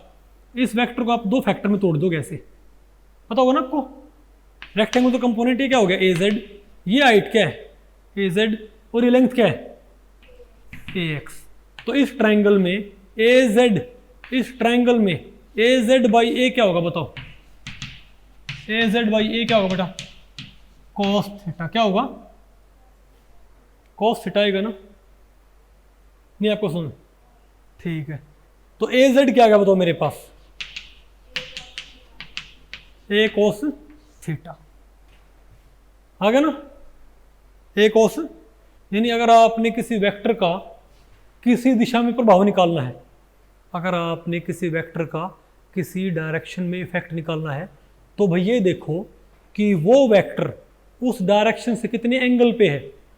उस एंगल का कोस करके, उस एंगल का कोस करके उसी वेक्टर से मल्टीप्लाई कर दो। बात आपको पहले पड़ी। तो आप ये कह रहे हो कि मान लिया 2 ऑर्बिट में, कौन से बेटा? 2 ऑर्बिट में, 2 ऑर्बिट में एन फाई कितना है बेटा? 2 ऑर्बिट में एन फाई कितना है? 2 है, ठीक है। तो इसके पास मोमेंटम क्या होगा? 2 यूनिट। तो अगर मैं आपसे एक बात पूछूं, मुझे ये पता करना है ये 2 यूनिट का वेक्टर z में अगर कोई मोमेंटम किससे आए बताओ? अगर कोई मोमेंटम किससे आए? नहीं, मतलब आपने देखना है z में इसके इंटीग्रल इफेक्ट हो। ये मोमेंटम आया किससे बताओ? 2 से। ये बेटा मोमेंटम आया किससे है? अच्छा, 2 एक इंटीग्रल नंबर है कि हाफ इंटीग्रल है? 1 2 3 4 5 ये कैसे नंबर होते हैं?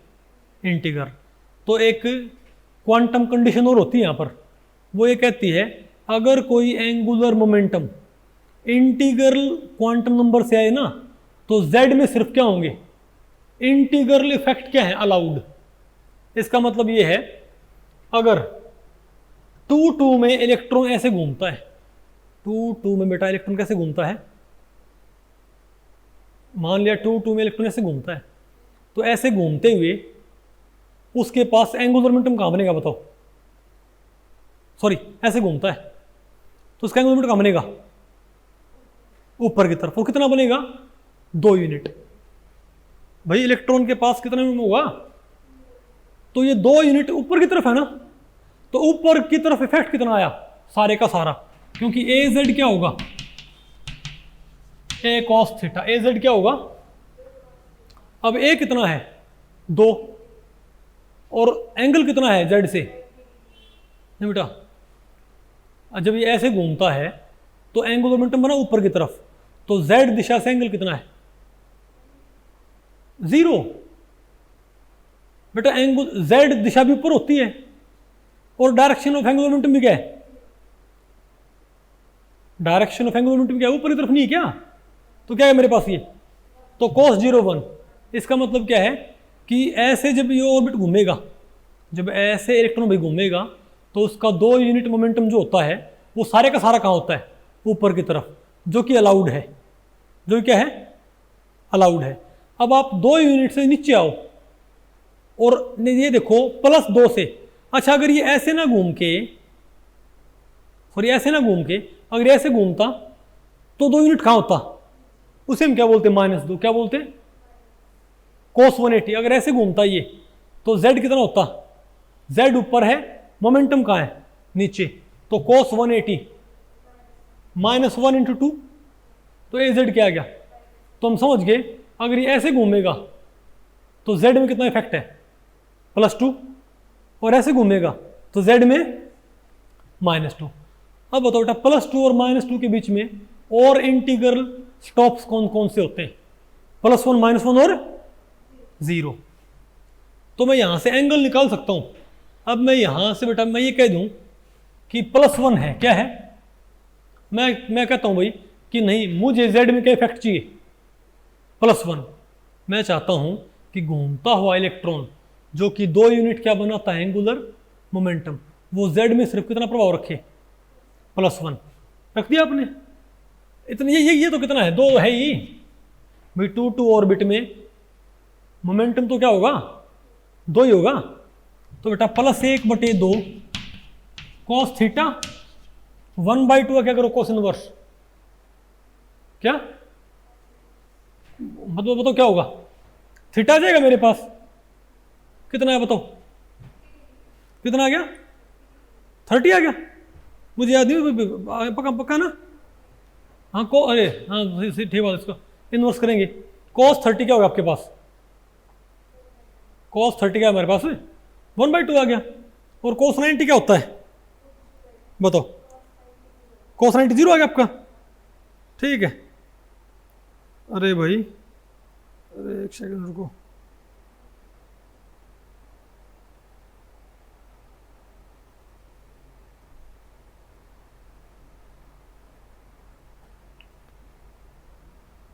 वन बाई टू बेटा, ये आप इसका इन्वर्स करना है ना, क्या था हमारे पास ये 1/2 का 0.5 का मैंने क्या करना है कोस इनवर्स, क्या करना हमने बताओ, कोस इनवर्स 0.5 का, ठीक है 60 आया, कितना बेटा कोस 60 होता है 1/, हाँ मुझे थोड़ा डाउट सा था समझे बात मैं इसीलिए चेक कर रहा था, हालांकि इसको हम फटाफट ड्राइव कर सकते हैं, ये तरीका आपको बताएंगे लेकिन उसमें टाइम लगता है, हाँ वो टेबल से उससे पता कर लेते हैं, तो कितना 60 आ गया ना, इसका मतलब बेटा तो क्या हुआ कि 2 ऑर्बिट में, इसका मतलब ये है 2 ऑर्बिट में कितना मोमेंटम होता है 2 यूनिट, कितना होता है, तो मैं चाहता हूं अगर 2 ऑर्बिट में इलेक्ट्रॉन ऐसे घूमेगा तो z में कितना इफेक्ट +2, और 60 पे टिल्ट हो जाए, तो अगर 2 ऑर्बिट 60 पे क्या हो जाए टिल्ट हो जाए तो 2 यूनिट क्या हो जाएगा, आपको बेटा नहीं नहीं, मैं ये कह रहा हूं आपने क्या करना है, आपने करना ये है, यानी कि अगर आप 2 ऑर्बिट ऐसे रखते हो तो z में कितना इफेक्ट होगा +2, 2 ऑर्बिट आप 60 पे क्या कर दो भाई, 2 ऑर्बिट को 60 पे क्या कर दूं टिल्ट कर दूं, तो z में क्या इफेक्ट आ जाएगा बताओ, ये +2 है भी क्या, अभी भी क्या है +2 ही है, ये भी क्या है +2 समझे बात, लेकिन जब +2 60 पे है तो ये कितना इफेक्ट रह गया +2 +1, और जब +2 का वेक्टर 90 पे है तो 0 नहीं आ रहा आपको, और जब +2 वेक्टर क्या है 180 में 60 गया 180 में 60 गया, 180 में 60 गया, 130, सॉरी 120, तो 120 पे कितना हो गया -1, और 180 पे कितना हो गया -2। नहीं बात आपको पल्ले पड़ी? तो थोड़ा टपो आपको पल्ले पड़ा कि 2 ऑर्बिट में n फाई क्योंकि 2 है तो हम क्या बोलेंगे, हमारे पास कितना एंगुलर मोमेंटम है 2 यूनिट। कितना है? तो 2 यूनिट वेक्टर, 2 यूनिट हमारे पास वेक्टर है। तो मैं कहता हूं भाई 2 यूनिट का वेक्टर तो z में 5 इफेक्ट रख सकता है। कौन कौन से? 2 यूनिट का वेक्टर z में 5 इफेक्ट रख सकता है। कौन कौन से? +2, +1, 0, -1, -2, इनको बोलते हैं m। क्या बोलते हैं इनको? और ये कब आएगा बताओ? जब 2 ऑर्बिट क्या हो जाए, ऐसे ही रहे तो ठीक है।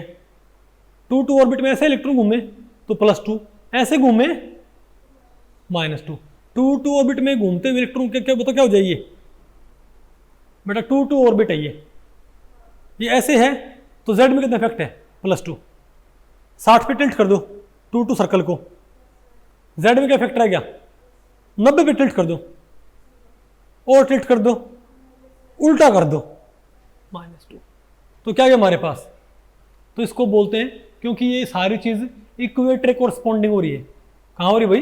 अगर आप एक क्वांटम कंडीशन पढ़ोगे ना तो सारा कोरिलेशन बेटा इक्वेटर कोरस्पॉन्डिंग होता है। तो इसको क्या बोल दिया गया? एक नया क्वांटम नंबर, इसको बोल दिया गया m। क्या बोल दिया गया इसको? m बोल दिया गया। तो n था, तो यहाँ पर कौन कौन आ चुका है? n है, n फाई है, n r है, और एक कौन हो गया? m। कौन आ गया भाई? n r तो किसी काम का नहीं होता। ये क्या हमारा मेन क्वांटम नंबर, ये कौन सा है? Azimuthal quantum number. और ये क्या होता है?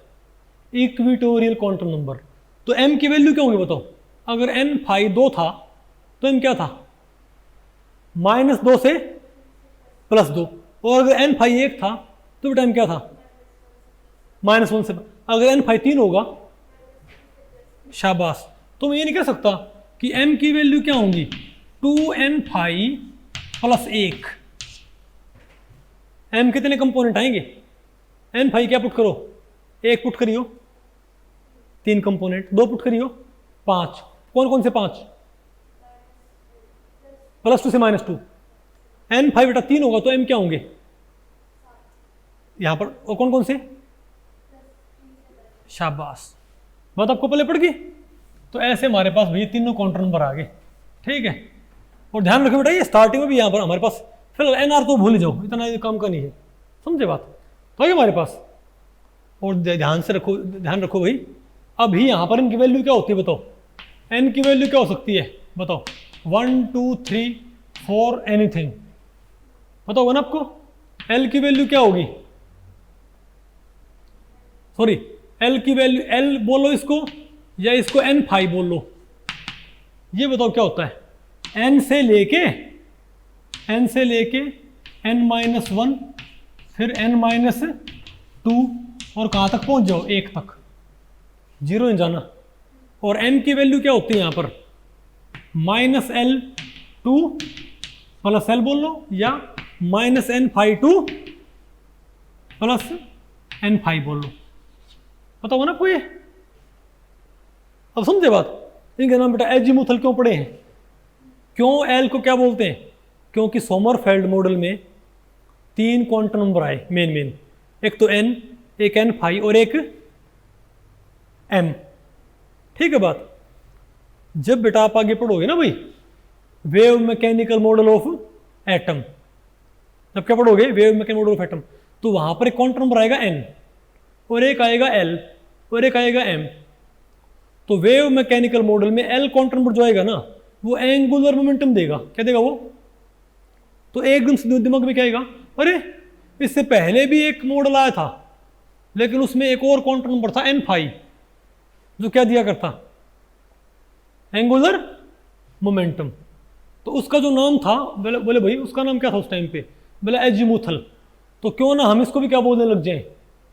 अब समझ गए बात? वो नाम कहां से आया है एल का? एल डिस्कवर पहले हो चुका था। अलग अलग मॉडल में, समझे बात, क्योंकि ये कोरिलेट कर रहे थे।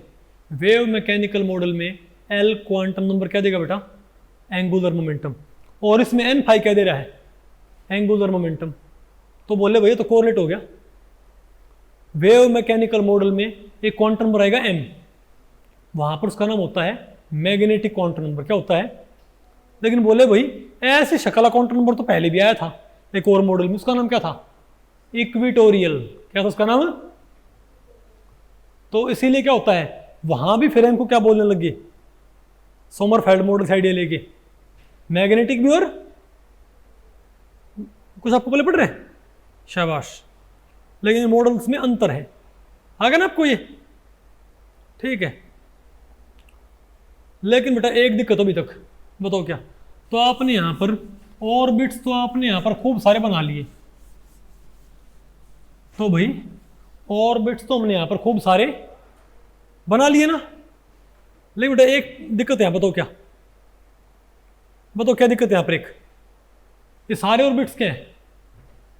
बोहर ने क्या बोला था, बताओ, बोहर ने क्या बोला था कि बाल्मर सीरीज की पहली लाइन कब आती है, बताओ।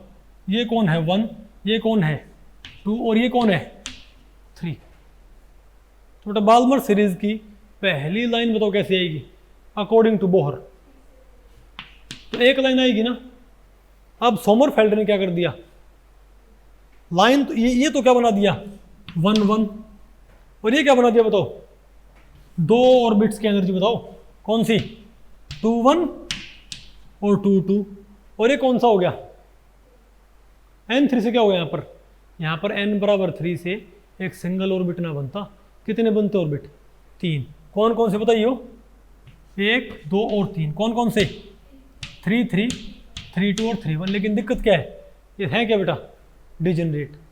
तो ट्रांजिशन यहाँ से यहाँ हो, तो ट्रांजिशन तो 6 होगी, लेकिन सारी की सारी क्या है, तो जो ट्रांजिशन यहाँ से यहाँ पर एक थी 3 से 2, अब ट्रांजिशन कितनी पॉसिबल है, 1 2 3 4 5 और 6, लेकिन सब में गैप तो क्या है, सेम ही है। तो अभी भी आप क्या एक्सप्लेन नहीं कर सकते बाल्मर सीरीज की बेटा पहली लाइन का डबलेट बनना, हम अभी भी एक्सप्लेन क्यों, और एनर्जी तो बहुत सारे बन गए, सॉरी n बराबर 3 से ऑर्बिट तो बन गए 3, लेकिन दिक्कत क्या, तीनों क्या है डिजनरेट। n बराबर 2 से ऑर्बिट तो बन गए 2, लेकिन दोनों क्या है डिजनरेट। कुछ पहले पढ़ रहे हैं, शाबाश।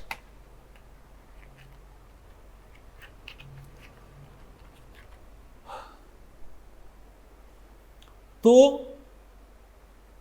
ये बात मानते हुए, क्या भाई आपको पहले पढ़ रहे हैं, तो सिर्फ ये बात मान ली, अभी हमने सिर्फ क्या लगाया सेकंड पोस्टुलेट, सॉरी अभी हमने सोमरफेल्ड का ये सारा ताम जाम बेटा हमने जो किया है, ये सोमरफेल्ड का कौन सा पोस्टुलेट इस्तेमाल करते हुए किया अभी तक, फर्स्ट।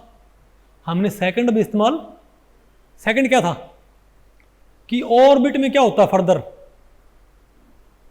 प्रिसिशन, मतलब जो इलिप्टिकल ऑर्बिट होता है वो फर्दर क्या करता बताओ, उसके अंदर क्या प्रिसिशन भी होएगा, है ना। और ये बात मानते ही, अरे ये बात मानते हुए कि इलेक्ट्रॉन का मास क्या होता है, चेंज होता है, इलेक्ट्रॉन की वेलोसिटी क्या होती है, अलग अलग पॉइंट पे अलग अलग होएगी, ये बात मान लिया आपने। ये बात मानते ही एनर्जी, अभी बताओ एनर्जी सिर्फ किसके ऊपर डिपेंड कर रही थी, अगर मैं सिर्फ पहला पोस्टुलेट देखूं तो एनर्जी सिर्फ किसके ऊपर डिपेंड करती है बताओ,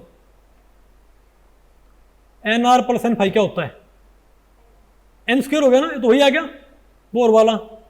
लेकिन जब मैंने क्या कंसिडर कर लिया कि सेकंड पोस्टुलेट कंसिडर करते ही बेटा, सेकंड पोस्टुलेट कंसिडर करते ही पता है एनर्जी क्या हो जाएगी, ये मतलब n पे भी डिपेंड कर रही है और साथ में n फाई पे भी।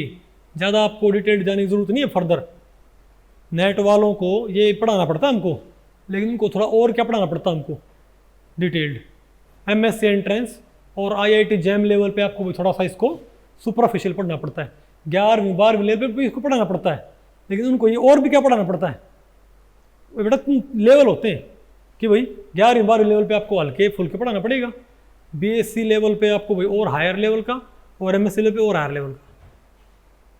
आगे आपको ये बात कंसिडर करते ही और एनर्जी किससे बदलने लगी, तो जैसे ही मैंने क्या कंसिडर किया बताओ कि सेकंड पोस्टुलेट कंसिडर करते ही ये बेटा दोनों डिजिनेट नहीं रहे, इनकी एनर्जी क्या होगी भाई, बदल जाएगी। ऑनलाइन वाले भी सारे बच्चे, इन दोनों की एनर्जी क्या होगी, बदल जाएगी, और इन तीनों की एनर्जी भी क्या होगी, बदल जाएगी।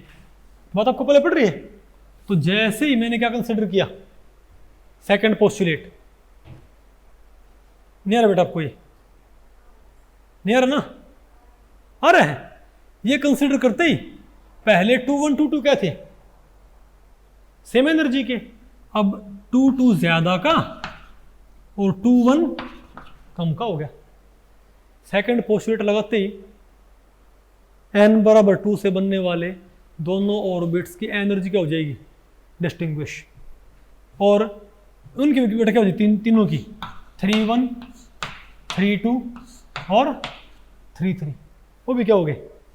बोर क्या मानता था, सिर्फ 2 एक का एनर्जी होती है और थर्ड की भी क्या होती है भाई। बोर तो मानते क्या था कि n बराबर 3 से एक ऑर्बिट, n बराबर 2 से एक ऑर्बिट, तो एनर्जी लेवल भी क्या बनेंगे, 2 ही तो बनेंगे, तो एक ही क्या होगी, ट्रांजिशन।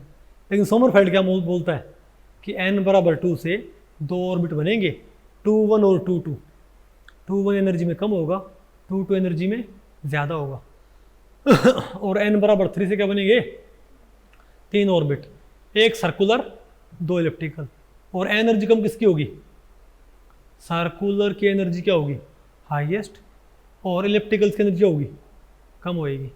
तो अब बताओ बेटा 3 से 2 कितनी ट्रांजिशन आ गई, 6, कौन कौन सी बताओ, 1 2 और 3, 4 5 और 6।